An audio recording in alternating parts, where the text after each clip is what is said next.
This is 2010 Champions League semi-final first leg at the San Siro, Inter Barcelona, and we played with Julio Cesar in goal. We played with the back four, Maicon, Lucio, Samuel and Zanetti, and then we had during the game a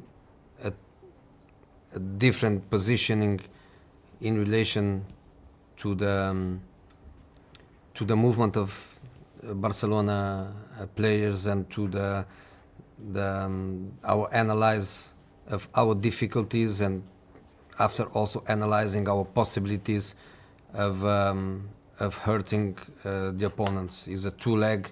The first leg at home, and obviously we know that the second leg in Barcelona would be even a more difficult match for us to play. But basically this was Mota and Cambiaso and Schneider, Eto'o and Pandev and Diego Milito, and in some moments of the game we bring Pandev more to the inside and Eto'o more close to Diego, and being most occupying the central zone with almost a diamond, but giving Eto'o the chance to try to be more close to Diego. But this was the basic situation. Barcelona at that time, even still today, even before that, the back four, and then Busquets, Xavi, Keita. Iniesta was not starting the game,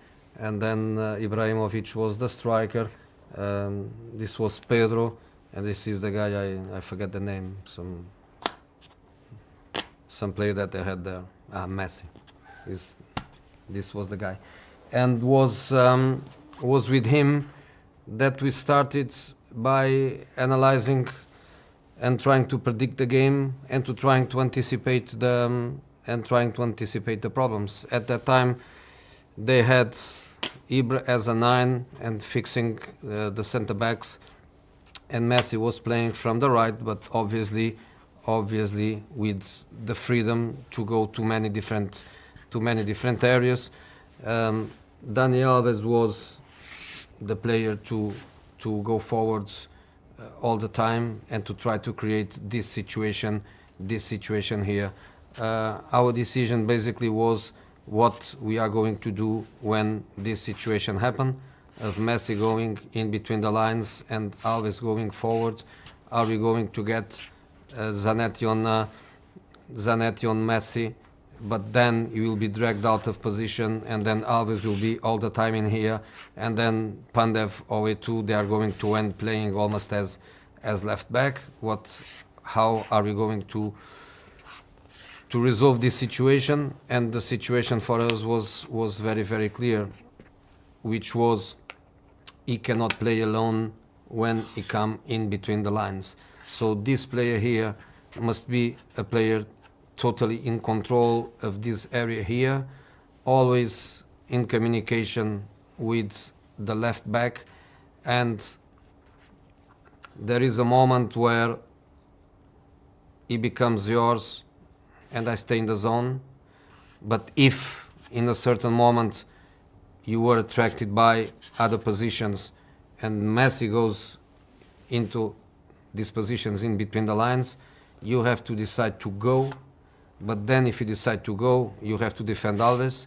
So there was a combination of ideas, but basically everything was around not let Messi play. I remember after the game, the press was telling about using a word. In Italy, they were using the word gabbia. That I think the real translation is about, like a jail to Messi, because in the end we didn't play man to man, but Zanetti, Mota, Cambiaso, everybody was responsible for any position that Messi could go.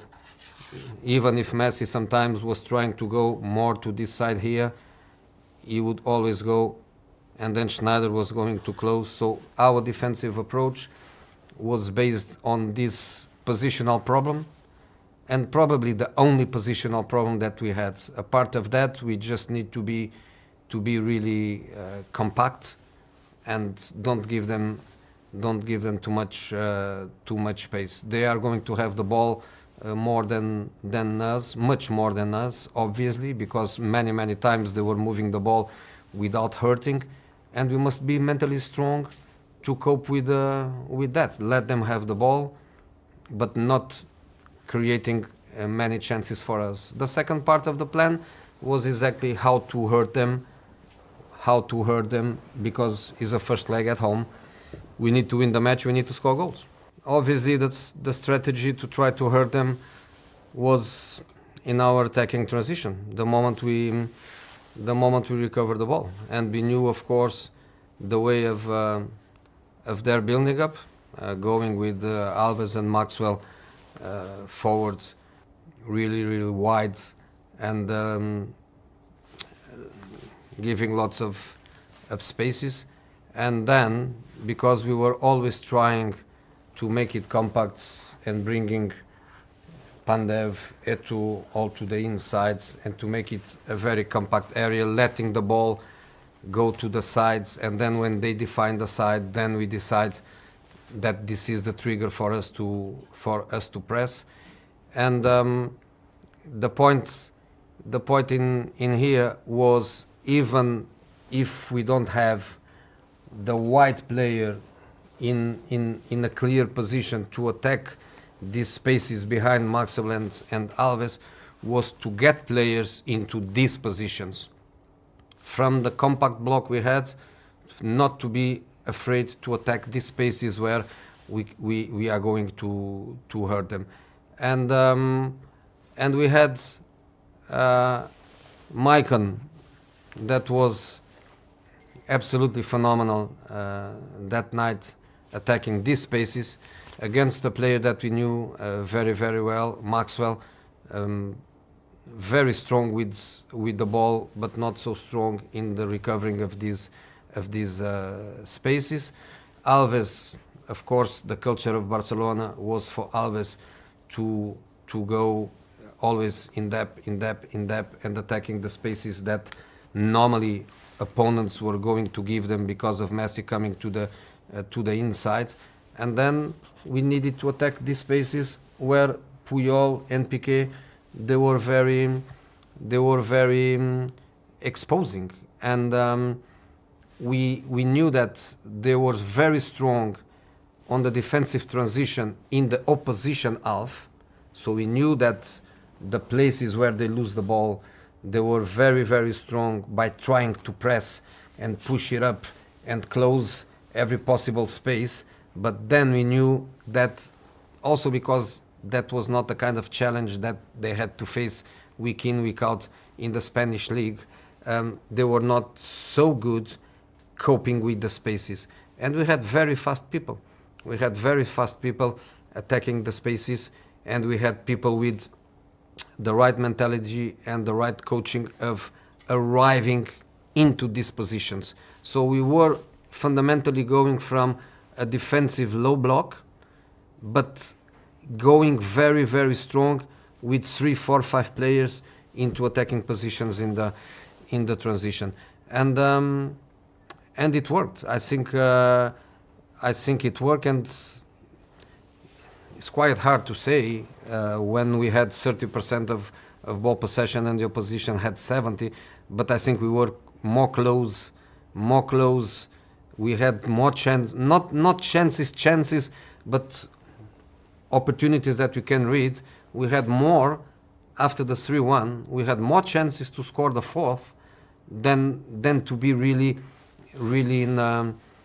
in trouble. We were totally in control.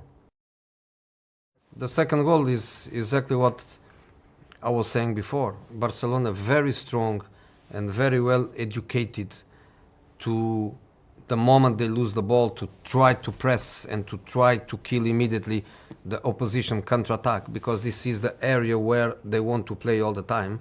And we were educated to attack the spaces behind them. So in this situation here, we had always lots of players ready to attack the space behind both fullbacks. Which player should attack these spaces? Anyone. In this case, the player that attacked the space was Milito. And then, when the ball reached Milito in this area here, is a question of who is going to arrive, us or them. And we were very adapted and very coached, and also with the right mentality and the right effort and the right ambition to make people arrive in here.